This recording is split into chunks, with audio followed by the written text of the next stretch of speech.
America, the land of opportunities. America, the oldest democracy in the world.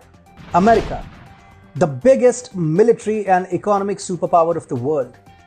But who is running America after Donald Trump? Is it President Joe Biden? Or some individuals with vested interests and very deep pockets? It won't be an understatement to say that it's the latter that actually calls the shots in the USA. And in this video, we will tell you about the 5 billionaires who are practically running the biggest military and economic superpower of the world.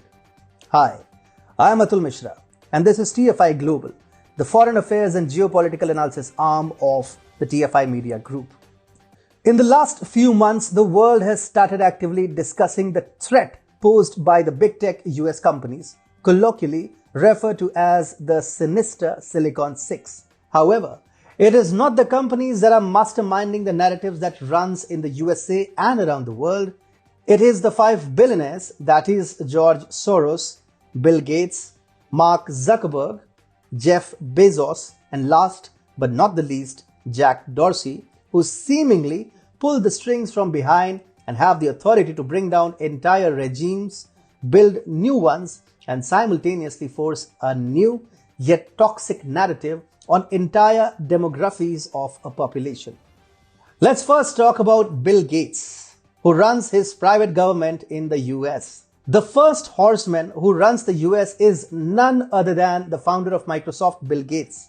With a wealth of over 120 billion US dollars, Gates has unbridled access to the power corridors of Washington. So much so is Gates' sway in the bureaucracy of the US that for all practical purposes, the entire COVID strategy of the country was devised around the blueprint set by his foundation. Through his pressure group organization masquerading as a philanthropic institute, Bill and Melinda Gates Foundation, the retired Microsoft founder has been able to demarcate which vaccines continue operating in the USA and the developing nations. Mr. Gates has spent billions to help bring vaccines to the developing world, working closely with pharmaceutical executives to transform the market. That's certainly a positive point, but in doing so, he has become the most powerful and provocative private player in global health, and that is not a good situation. Now let's come to Jack Dorsey and his Twitter, which stifles conservative voices. Reported extensively by TFI, Jack Dorsey, the co-founder of Twitter, has admitted in an interview saying out loud that Twitter, like most tech companies in Silicon Valley, has a lot more left-leaning employees than right-leaners, and that effectively comes to play in Twitter's moderation policies. Twitter is so liberal that conservative employees don't feel safe to express their opinions within the company. Dorsey said, and I quote, "We have a lot of conservative-leaning folks in the company as well, and to be honest, they don't feel safe to express their opinions at the company." The right wing, or conservatives as they are called in the West, are often shadow banned or blocked for merely stating their views on the platform that has 145 million daily active users. The biggest example being Donald Trump, who was banned instantly from the platform for voicing his sentiments. The likes of Jack Dorsey spend hefty chunks of their money to fund studies from reputed institutes to wash away their sins, and they get the conclusions they pay for. Brilliantly argued by Tucker Carlson in one of his articles, Twitter's shadowy practices when it comes to banning and stifling conservative voices is a lucid read. Let's come to George Soros, the one true mafia of the modern day US. Well, then comes George Soros, the man born with a platinum spoon who routinely peddled his agenda in the US presidential elections and yet went scot-free. Soros funded the center-left parties in almost all European liberal democracies and has funded the campaigns of Democratic Party candidates Barack Obama, Hillary Clinton, and now the slow old Joe. According to news reports, George Soros had donated $500,000 in the month of May only last year into Joe Biden's campaign when the presidential elections were still months away and the pandemic was raging. We may never know the final amount that Soros deposited in Biden's bank accounts, but it is for certain that Biden had the crutches of Soros on his side to bring Democrats back in power. Soros has funded the causes of globalization through the agency Open Society Foundations, or the OSF, which has an endowment of more than $19 billion. And in the last 3 decades, he has made every effort to accelerate globalization and weaken the nationalist values around the world.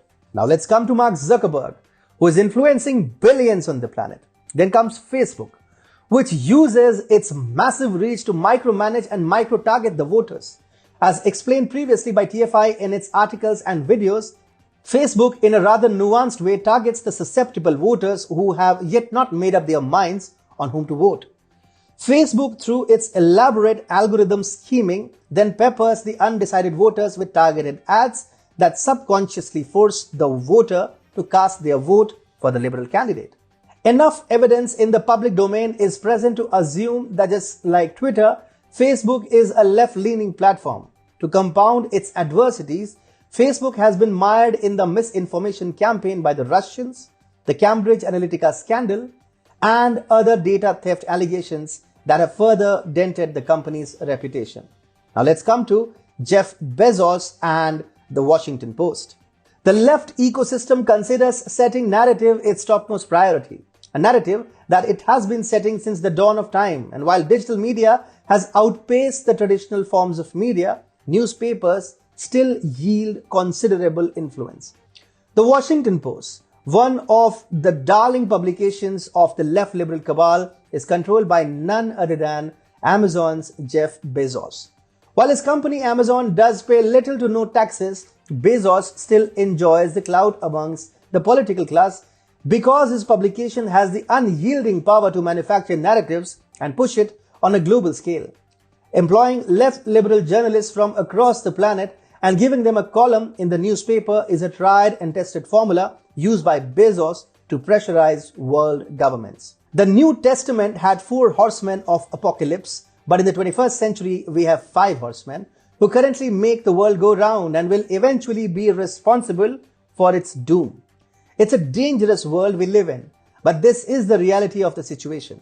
A few handfuls of billionaires who run, supposedly, the most powerful country on the planet.